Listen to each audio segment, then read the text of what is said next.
Governor Andy Beshear says 8 people are confirmed dead after the system moved through last night and into today. 3 people died in Hart County. 1 man in a crash, and a woman and a child were actually swept away in floodwaters. Another man died in a crash in Nelson County. 2 men died from flooding in eastern Kentucky and Pike County. A woman died in Washington County. Another man accidentally drowned in Clay County, and the state expects those numbers to rise. Ahead of those deadly storms, Governor Andy Beshear declared a state of emergency in Kentucky on Friday. Yesterday, the governor requested and President Donald Trump granted an emergency disaster declaration for the state. Southeastern counties were some of the hardest hit with flooding in Kentucky. This video shows conditions in Vergy.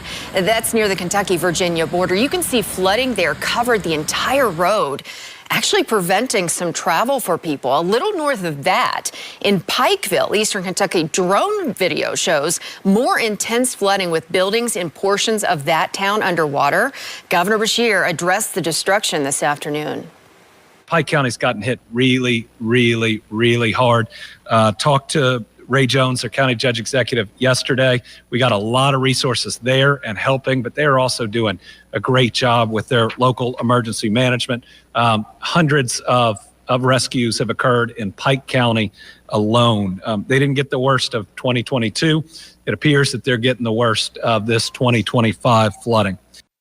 And people are still struggling tonight. Just west of Pikeville in Perry County, there was flash flooding near homes there. Road crews are out now diverting drivers away from those flooded roads. You can see cars submerged.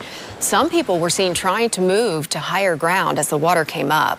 It is a similar scene in Letcher County. Streets are overflowing, cutting off travel to those living in that area. Many of the buildings are also flooded. It even prompted a nursing home to evacuate to keep its residents safe. Luckily, staff there say everyone is safe tonight and out of harm's way. Everybody's taken care of. They have the meds they need, the oxygen, the beds, the warmth. They don't have to worry about food and being scared. They're in a safe place, so.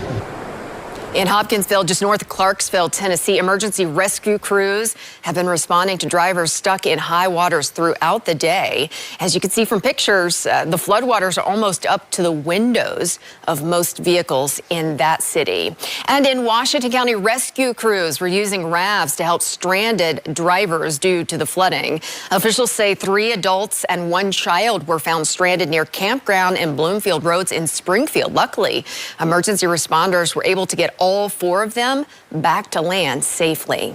And Governor Beshear says there have been more than 1,000 water rescues, with more expected over the next 24 hours. FEMA is now helping out with those efforts. And the governor also launched that Team Kentucky Storm Relief Fund, allowing folks a chance to donate money to help with all of these relief efforts that will continue throughout this week. The focus now will be to help those impacted by this disastrous flooding. This emergency phase we're in is going to last at least a couple more days. That's the type of event we're dealing with, and we're going to be actively dealing with this flood for probably the next week in different parts of at least getting things cleaned up.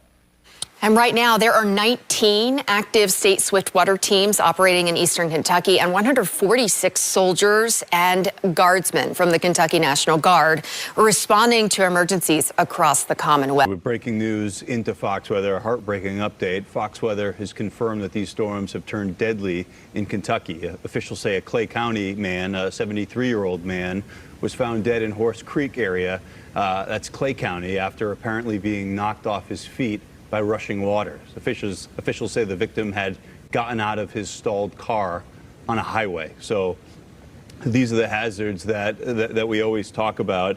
The flooding occurs, car stalls out, gentleman gets out of his vehicle, and the situation turns tragic.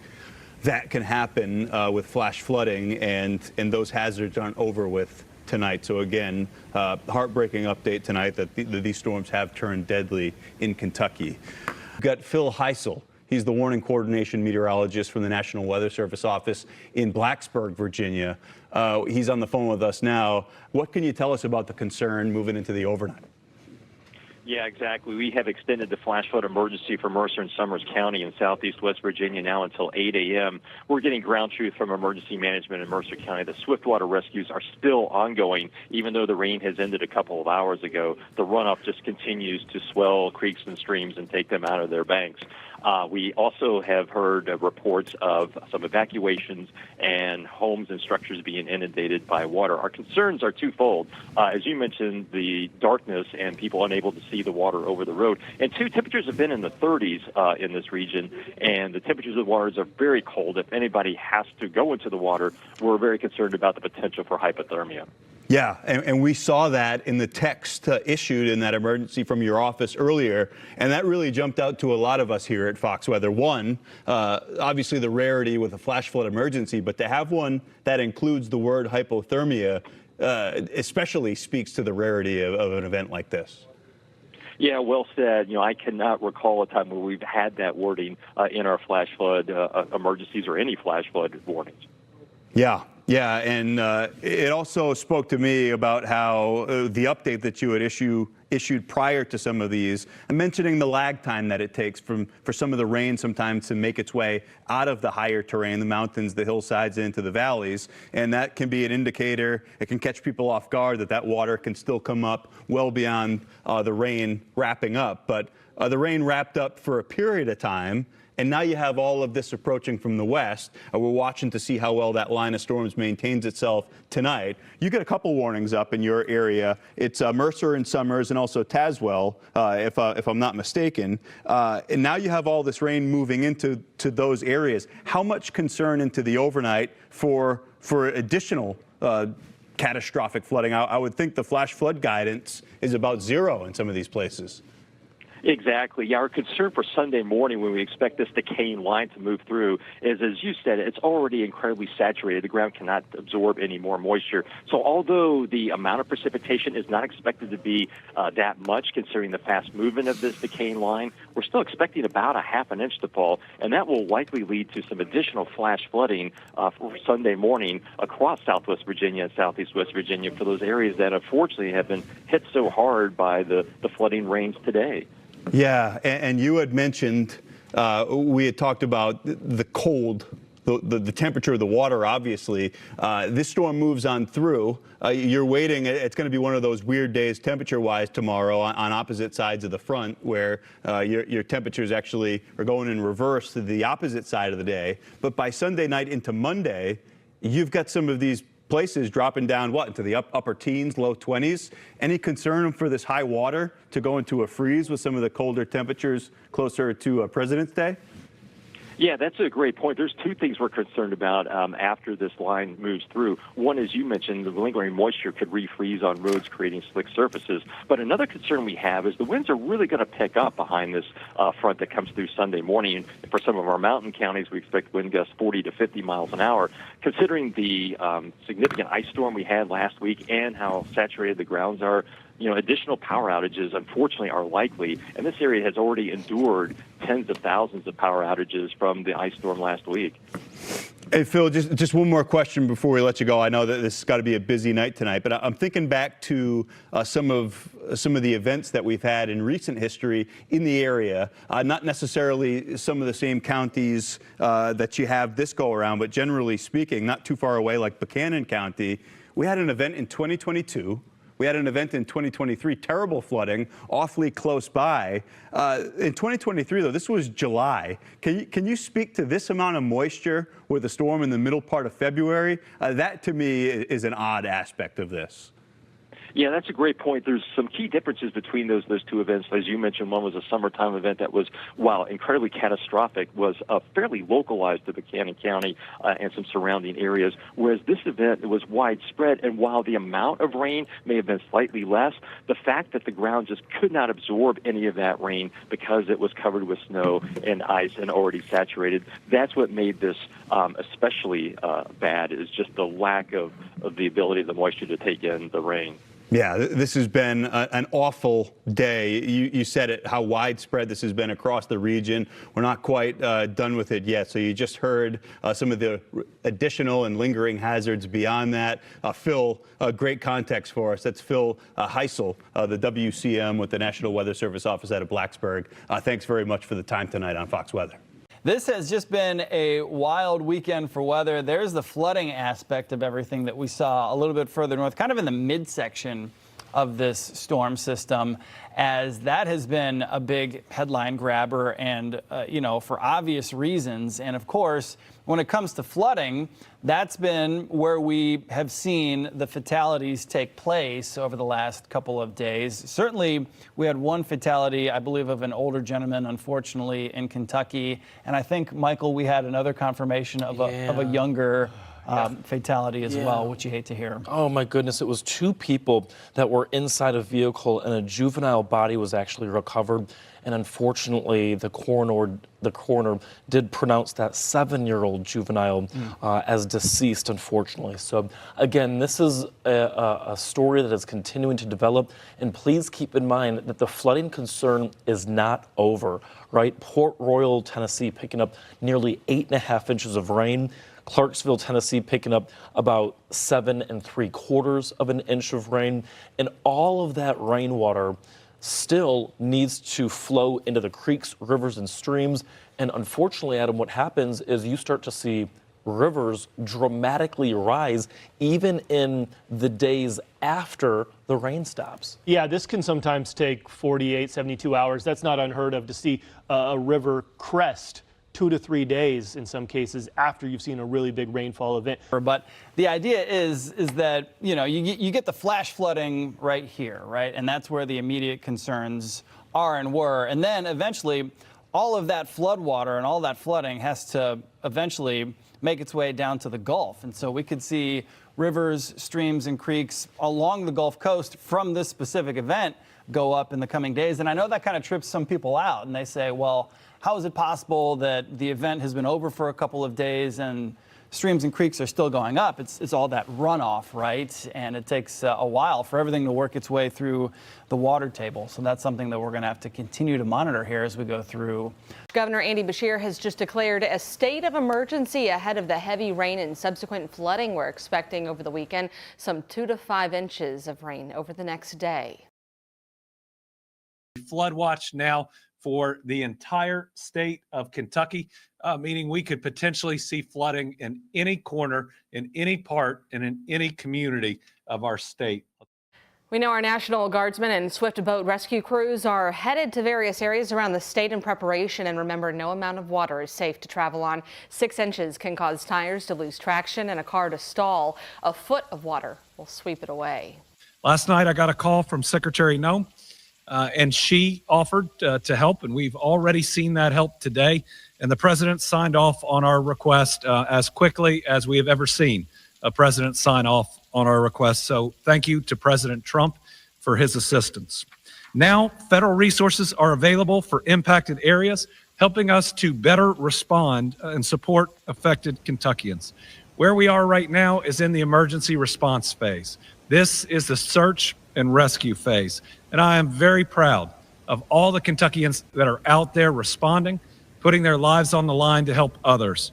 As we are here 24 hours into this natural disaster, we've already seen over 1,000 rescues. That means there's 1,000+ Kentuckians that are safe, primarily because of the swift water boat teams, as well as so many other responders that are out there. Unfortunately, this disaster is taking a toll in terms of human life.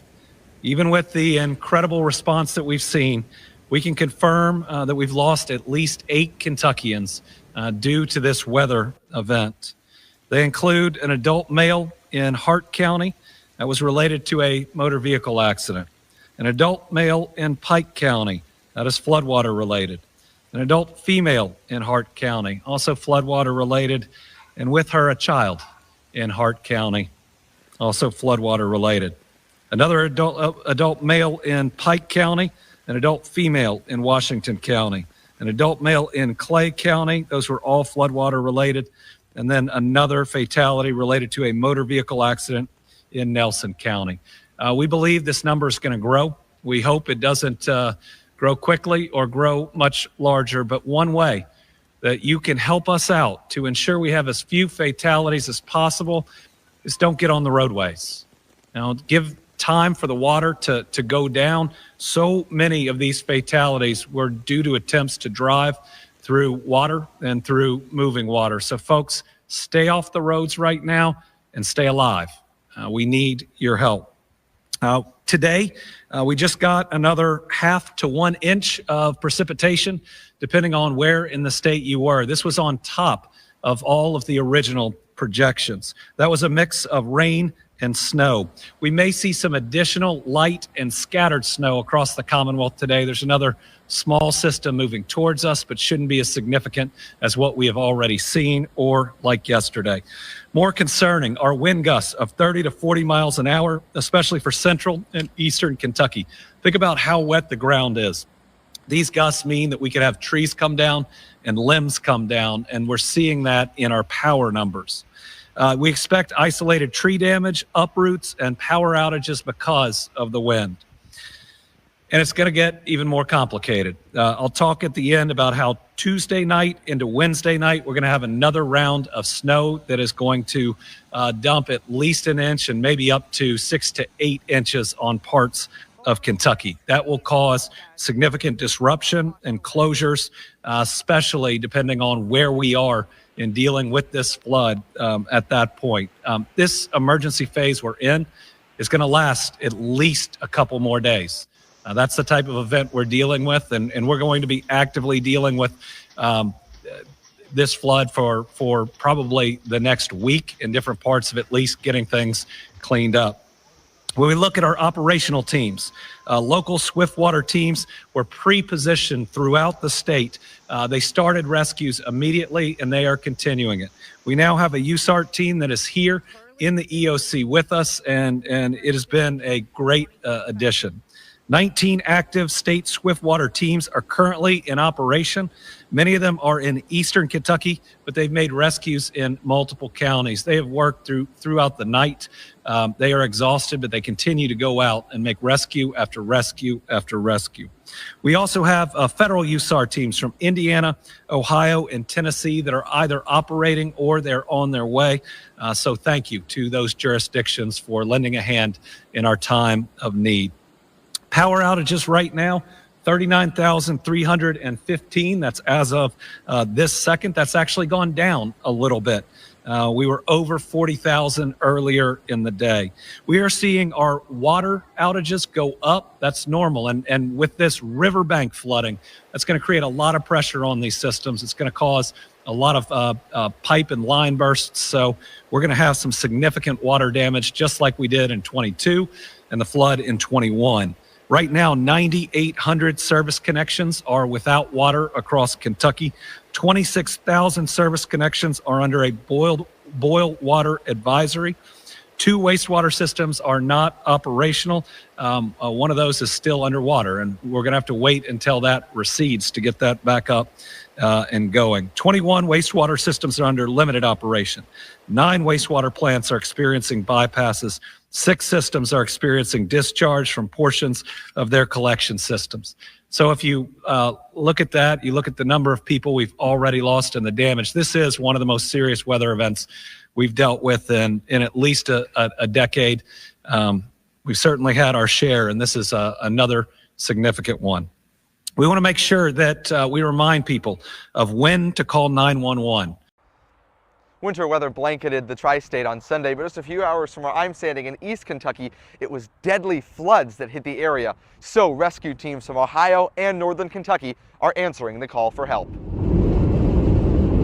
While the tri-state was hit with snow this weekend, causing issues on the roads and in the air, the areas hit by floods in parts of East Kentucky needed help from across the country. Our water teams to be able to do boat operations and boat rescues, which is what we are expecting most of the need to be in this area. Ohio Task Force 1 team leader Jim O'Connor and his crew of 47 packed up at their headquarters in Vandalia on Saturday. So it's going to be what we would expect to be boat operations, maybe some search operations in conjunction with that. Before the crew hit the road to get to Hazard, Kentucky on Sunday. What are you expecting to see when you get to these areas? Based on what we've seen in flooding before and these type of events, we usually see that flooded houses that are moved off their foundations or even destroyed. And then with the quick rains in the hills down here, there's always the possibility for like mudslides and houses to be moved that way or damaged that way as well. O'Connor says he and his team of first responders have enough supplies to be on scene for 2 weeks if needed. We have gone longer if necessary. Ohio Task Force 1 isn't the only nearby crew heading to the disaster zones. Butler County Sheriff Richard Jones announced that 5 members of their emergency response services team are also on the way, and so is the Hebron Swiftwater Rescue Team. It will be a joint effort between the teams and their trusted canines. Our canines are able to, by scent detection, help us zero in on an area where these people are. As the rescue crews are working to save lives. In northern Kentucky, Sam Harris-Simowitz, WCPO 9 News. Well, across the Ohio River, the governor of Kentucky has declared a state of emergency due to severe flooding. Heavy rain caused severe flooding in parts of Kentucky, affecting areas like the town of Hazard. Governor Beshear requested an emergency disaster declaration from President Trump to secure federal funding for relief efforts. He has also been in contact with Homeland Security Secretary Kristi Noem and FEMA's acting director. The weather resulted in 1 confirmed death when a vehicle was overtaken by floodwaters in Bonneville, Kentucky, leaving 1 person dead and another person still. Authorities in Clay County in the southern part of Kentucky say that a 73-year-old man was killed yesterday when floodwaters swept him away. Now, that man was attempting to cross a highway in Manchester, and first responders did recover his body. And then here's further details about that story we were telling you. In Hart County, Kentucky Fish and Wildlife tells NBC affiliate WNKY that a juvenile is dead after a vehicle was swept away in floodwaters. Authorities are still searching for that second victim.